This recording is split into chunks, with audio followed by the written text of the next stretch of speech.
بسم اللہ الرحمن الرحیم۔ السلام علیکم۔ اس ویڈیو میں ہم کتاب احیاء العلوم جلد نمبر 3 بک نمبر 3 کو آگے کنٹینیو کریں گے۔ اس سے پہلے اگر آپ نے سبسکرائب نہیں کیا تو سبسکرائب کر لیں اور بیل آئیکن پریس کر دیں۔ تو شروع کرتے ہیں۔ ایک دوسرے کو گالی دینے والے شیطان ہیں۔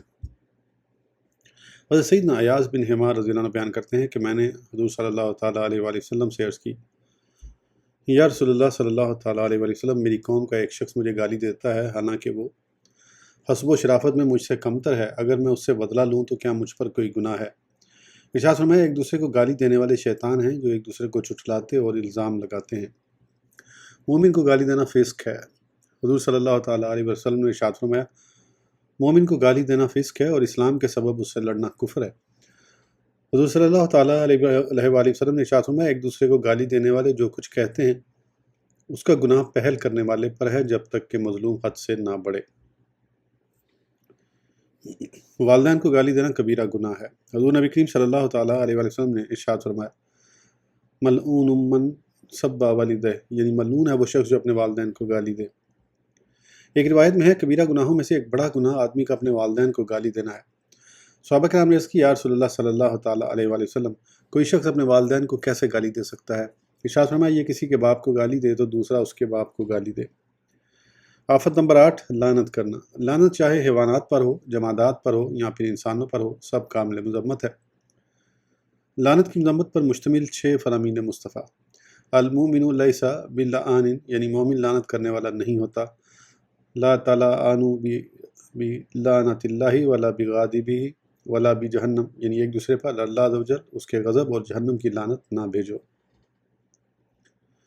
حضرت سیدنا حذیفہ رضی اللہ عنہ فرماتے ہیں، جو قوم بھی ایک دوسرے پر لعنت بھیجتی ہے ان پر اللہ عز و جل کا عذاب ثابت یعنی واجب ہو جاتا ہے۔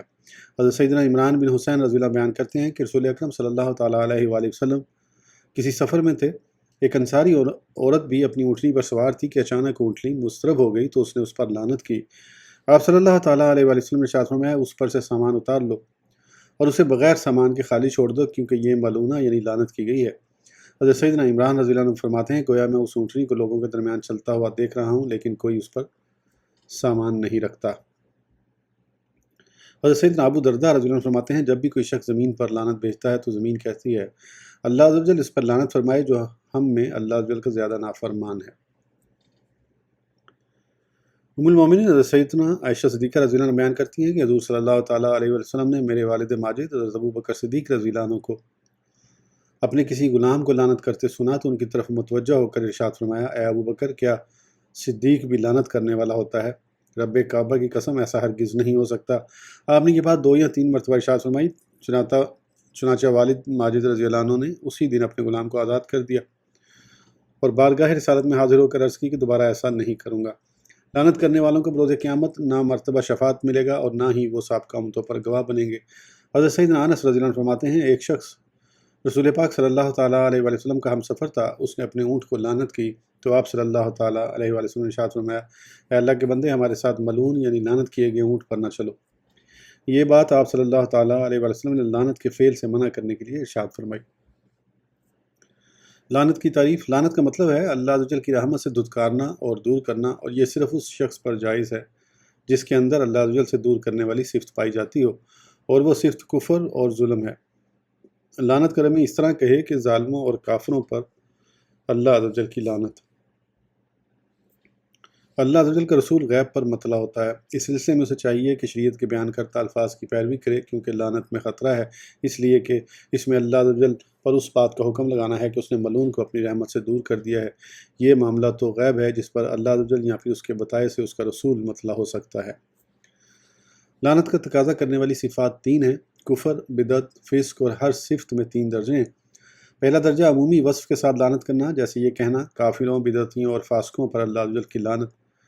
دوسرا درجہ ایسے وصف کے ساتھ لعنت کرنا جو عمومی وصف سے خاص ہو، جیسے یہ کہنا یہود، نصارہ، مجوسیوں، قدریوں، خارجیوں اور رافضیوں پر اللہ عز و جل کی لعنت، یا زانیوں، ظالموں اور سود کھانے والوں پر اللہ عز و جل کی لعنت۔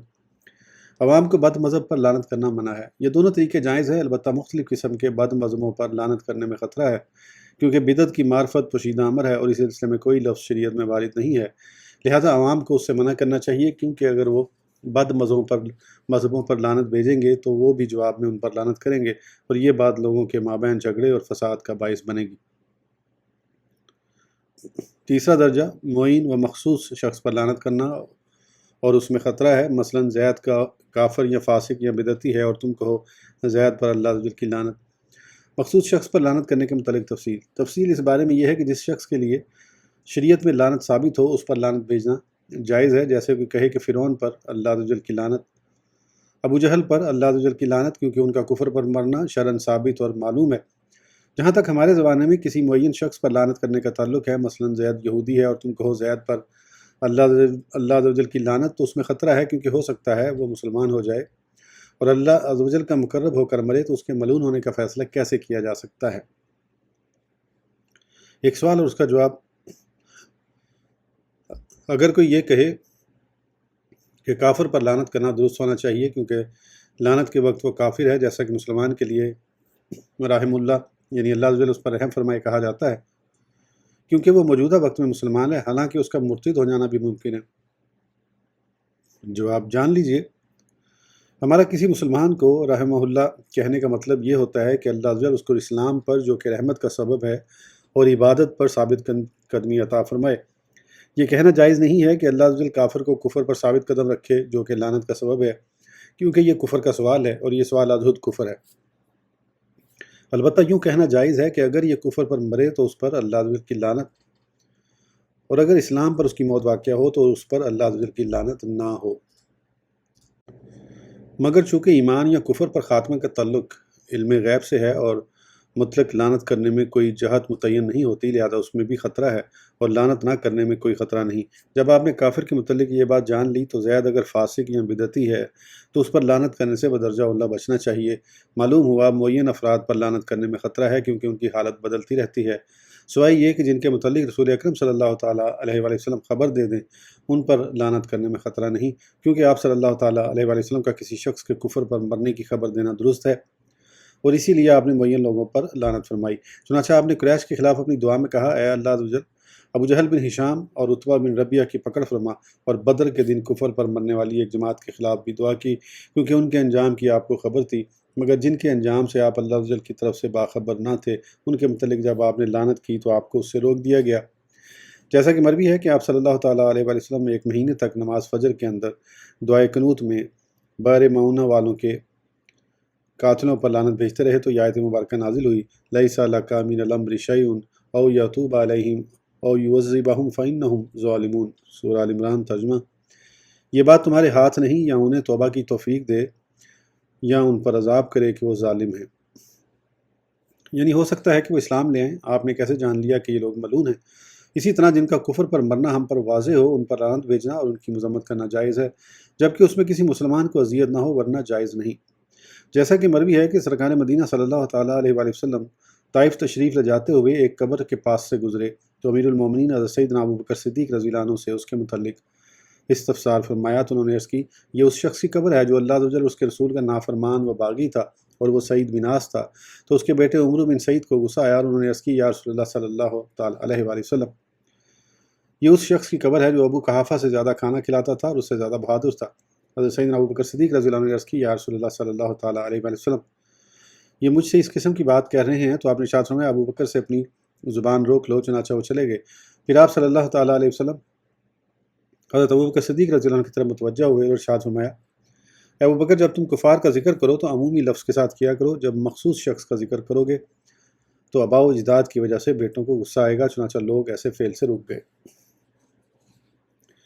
اپنے بھائی کے خلاف شیطان کے مددگار نہ بنو۔ ایک شخص کو شراب پینے کے سبب حضور صلی اللہ تعالیٰ علیہ وآلہ وسلم کی مجلس میں کئی مرتبہ حد لگائی گئی۔ کسی نے کہا، اس پر اللہ عز و جل کی لعنت ہو، کتنی بار اسے حد کے لیے لایا گیا پھر بھی باز نہیں آتا۔ تو آپ صلی اللہ تعالیٰ علیہ وآلہ وسلم نے ارشاد فرمایا، اپنے بھائی کے خلاف شیطان کے مددگار نہ بنو۔ ایک روایت میں ہے کہ آپ نے ارشاد فرمایا، ایسا نہ کہو کیونکہ یہ اللہ عز و جل اس کے رسول سے محبت کرتا ہے۔ آپ صلی اللہ تعالیٰ علیہ وآلہ وسلم کا لعنت سے روکنا اس بات پر دلیل ہے کہ کسی فاسق کو معین کر کے لعنت بھیجنا جائز نہیں۔ خلاصہ بحث، خلاصہ یہ ہے کہ معین اشخاص پر لعنت کرنے میں خطرہ ہے، لہذا اس سے بچنا چاہیے۔ جب شیطان پر لعنت نہ کرنے میں کوئی خطرہ نہیں تو کسی دوسرے پر لعنت نہ کرنے میں کیوں کر خطرہ ہوگا؟ یزید پر لعنت کرنا کیسا؟ اگر کہا جائے کہ کیا یزید پر لعنت کرنا جائز ہے کیونکہ وہ امام علی مقام حضرت سیدنا امام حسین رضی اللہ عنہ کے قاتل ہے یا آپ کے قتل کا حکم دینے والا ہے؟ جواب، ہم کہتے ہیں کہ یہ بات بالکل ثابت نہیں، لہذا جب تک ثابت نہ ہو جائے یہ کہنا جائز نہیں کہ یزید نے آپ کو قتل کیا یا اس کا حکم دیا۔ لعنت کرنا تو دور کی بات ہے، کیونکہ تحقیق کے بغیر کسی مسلمان کی نسبت کبیرہ گناہ کی طرف کرنا جائز نہیں۔ البتہ یہ کہنا جائز ہے کہ خارجی ابن ملجم نے امیر المومنین حضرت سیدنا علی المرتضیٰ کرم اللہ وجہہ کو اور ابو لؤلؤ مجوسی نے امیر المومنین حضرت سیدنا عمر فاروق اعظم رضی اللہ عنہ کو شہید کیا، کیونکہ یہ تواتر کے ساتھ ثابت ہے، لہذا بغیر تحقیق کے کسی مسلمان پر فسق و کفر کی تہمت لگانا جائز نہیں۔ کفر کی تہمت لگانا، حضور صلی اللہ تعالیٰ علیہ وآلہ وسلم نے ارشاد فرمایا، جو شخص دوسرے پر کفر اور فسق کی تہمت لگائے اور وہ شخص ایسا نہ ہو تو وہ تہمت کہنے والے کی طرف لوٹ آتی ہے۔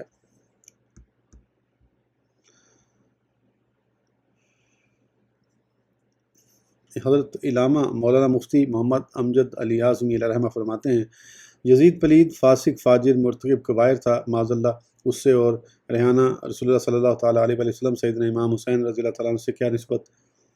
آج کل جو بعض گمراہ کہتے ہیں کہ ہمیں ان کے معاملے میں کیا دخل، ہمارے وہ بھی شہزادے، ایسا بکنے والا مردود، خارجی، ناصبی، مستحق جہنم ہے۔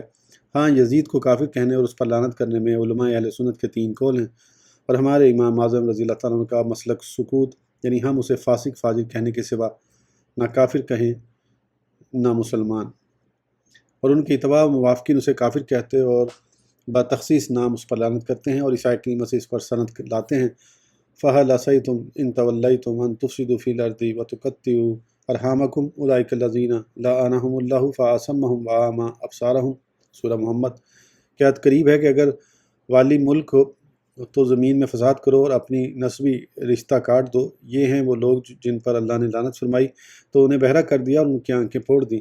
شک نہیں کہ یزید نے والی ملک ہو کر زمین میں فساد پھیلایا، حرمین طیبان و خود کعبہ معظمہ و روضہ طیبہ کی سخت بے حرمتیاں کیں، مسجد کریم میں گھوڑے باندھے، ان کی لیز و پیشاب منبر اطہر پر پڑے، 3 دن مسجد نبی صلی اللہ تعالیٰ علیہ وآلہ وسلم بے اذان و نماز رہی، مکہ و مدینہ و حجاز میں ہزاروں صحابہ و تابعین بے گناہ شہید کیے، کعبہ معظمہ پر پتھر پھینکے، غلاف شریف پھاڑا اور جلا دیا، مدینہ طیبہ کی پاک دامن پارسائیں 3 شبانہ روز اپنے خبیث لشکر پر خلال کر دیں، رسول اللہ صلی اللہ تعالیٰ علیہ وسلم کے جگر پارے کو 3 دن بے آب و دانہ رکھ کر ماں ہمراہیوں کے تئیں ظلم سے پیاسا ذبح کیا، مصطفیٰ صلی اللہ تعالیٰ علیہ وسلم کے گود کے پالے ہوئے تن نازنین پر بعد شہادت گھوڑے دوڑائے گئے کہ تمام استخوان مبارک چور ہو گئے، سر انور کہ محمد صلی اللہ تعالیٰ علیہ وسلم کا بوسہ گاہ تھا کاٹ کر نیزے پر چڑھایا اور منزلوں پھیرایا، اور میں محترم حضرات مشکوع رسالت قید کیے گئے اور بے حرمتی کے ساتھ اس خبیث کے دربار میں لائے گئے، اس سے بڑھ کر قطع رحم اور زمین میں فساد کیا ہوگا؟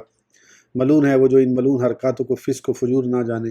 قرآن عظیم میں صراحتاً اس پر لعنہم اللہ، سورہ الاحزاب، ان پر اللہ کی لعنت ہے فرمایا، لہذا امام احمد اور ان کے موافقین ان پر لعنت فرماتے ہیں، اور ہمارے امام اعظم رضی اللہ تعالیٰ عنہ نے لعن و تکفیر سے احتیاطاً سکوت فرمایا کہ اس سے فسق و فجور متواتر ہیں، کفر متواتر نہیں، اور بحال احتمال نسبت کبیرہ بھی جائز نہیں، نہ کہ تکفیر، اور امسال و اعداد مشروط بعدم توبہ ہیں، لقول تعالیٰ فسوف یلقون غیّا الا من تاب، سورہ مریم، ترجمہ، تو ان قریب وہ دوزخ میں غی کا جنگل پائیں گے مگر جو تائب ہوئے، اور توبہ عدم غرغرہ مقبول ہے اور اس کے عدم پر جزم نہیں، اور یہی احوات و اسلم ہے، مگر اس کے فسق و فجور سے انکار کرنا اور امام مظلوم پر الزام رکھنا ضروریات مذہب اہل سنت کے خلاف ہے، اور ضلالت و بد مذہبی صاف ہے، بلکہ انصافاً یہ اس قلب سے متصور نہیں جس میں محبت سید عالم صلی اللہ تعالیٰ علیہ وآلہ وسلم کا شمع ہو۔ وَسَا يَعْلَمُ الَّذِينَ ظَلَمُوا أَيَّ مُنْقَلَبٍ يَنْقَلِبُونَ، ترجمہ، سورہ شعراء، ترجمہ، اور آپ جاننا چاہتے ہیں ظالم کے کس کروٹ پر پلٹا کھائیں گے۔ مدینہ کے تاجدار صلی اللہ تعالیٰ علیہ وسلم نے ارشاد فرمایا، جب کوئی دوسرے کے کفر پر ہونے کی گواہی دیتا ہے تو کفر ان دونوں میں سے ایک کی طرف لوٹتا ہے، اگر وہ شخص کافر ہو تو وہ ایسا ہی ہے جیسا اس نے کہا، اور اگر کافر نہ ہو تو اس کی تکفیر کرنے کے سبب کہنے والا خود کافر ہو جاتا ہے۔ شرح حدیث، اس حدیث کا مطلب یہ ہے کہ اسے دوسرے شخص کے ساتھ مسلمان ہونے کا علم ہے، پھر بھی اسے کافر قرار دے، اور اگر کسی بدعت وغیرہ کے سبب اس کے کافر ہونے کا اسے گمان ہو تو وہ خطا کار ہوگا، کافر نہیں ہوگا۔ حضرت سیدنا معاذ بن جبل رضی اللہ عنہ بیان کرتے ہیں کہ حضور نبی کریم صلی اللہ تعالیٰ علیہ وسلم نے مجھ سے ارشاد فرمایا، میں تمہیں مسلمان کو گالی دینے اور عادل امام کی نافرمانی کرنے سے روکتا ہوں۔ فوت شدہ لوگوں کو برا بھلا کہنے کا بہت سخت حکم ہے، مردوں کو برا نہ کہو۔ حضرت سیدنا مسروق رحمہ اللہ بیان کرتے ہیں کہ میں ام المومنین حضرت سیدنا عائشہ صدیقہ رضی اللہ عنہ کی خدمت میں حاضر ہوا تو آپ نے ارشاد فرمایا فلاں کا کیا حال ہے، اس پر اللہ عز و جل کی لعنت۔ میں نے عرض کی اس کا انتقال ہو گیا ہے تو آپ نے فرمایا اس پر اللہ عز و جل کی رحمت ہو۔ میں نے عرض کی اس کی کیا وجہ ہے کہ پہلے لعنت اور اب رحمت کی دعا؟ تو آپ نے فرمایا رسول اللہ صلی اللہ تعالیٰ علیہ وسلم نے ارشاد فرمایا مردوں کو برا مت کہو کہ وہ اپنے کیے کو پہنچ چکے۔ حضور صلی اللہ تعالیٰ علیہ وسلم نے ارشاد فرمایا مردوں کو برا نہ کہو کہ اس کے باعث زندوں کو ایذا پہنچتی ہے۔ رسول اکرم صلی اللہ تعالیٰ علیہ وسلم نے ارشاد فرمایا اے لوگو، میرے صحابہ، میرے رفقا اور میرے سسرالی رشتہ داروں کے معاملے میں میری عزت و حرمت کا لحاظ رکھو اور انہیں برا بھلا نہ کہو۔ اے لوگو، جب مرنے والا مر جائے تو اس کا بھلائی سے تذکرہ کرو۔ سیدنا امام حسین رضی اللہ عنہ کے قاتل کو لعنت کرنا کیسا؟ کیا یہ کہنا درست ہے کہ امام علی مقام حضرت سیدنا امام حسین رضی اللہ عنہ کے قاتل یا قتل کا حکم دینے والے پر اللہ عز و جل کی لعنت؟ جواب، ہم کہتے ہیں کہ درست یہ ہے کہ یوں کہا جائے حضرت سیدنا امام حسین رضی اللہ عنہ کا قاتل اگر توبہ سے پہلے مر گیا تو اس پر اللہ عز و جل کی لعنت ہو، کیونکہ یہ احتمال بہرحال موجود ہے کہ وہ توبہ کے بعد مرا ہو۔ چنانچہ حضرت وحشی رضی اللہ عنہ نے قبول اسلام سے قبل رسول اللہ صلی اللہ تعالیٰ علیہ وآلہ وسلم کے چچا جان حضرت سیدنا حمزہ رضی اللہ عنہ کو شہید کیا اور اسلام لانے کے بعد قتل اور کفر دونوں سے توبہ کر لی۔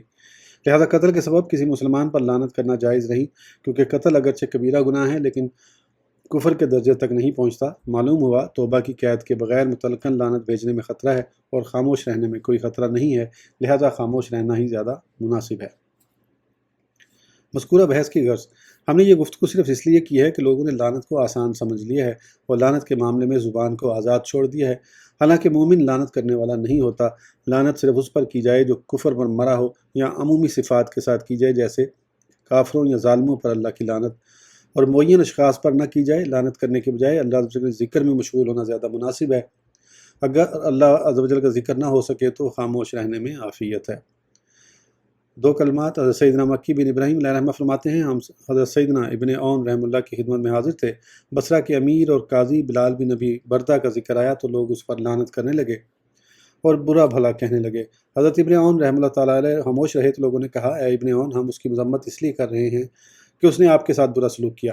حضرت ابن عون رحمۃ اللہ علیہ نے سنا تو ارشاد فرمایا بروز قیامت میرے نامہ اعمال سے دو کلمات لا الہ الا اللہ اور فلاں پر اللہ عز و جل کی لعنت نکلیں، اس کے بجائے مجھے یہ زیادہ محبوب ہے کہ میرے نامہ اعمال سے صرف لا الہ الا اللہ نکلے۔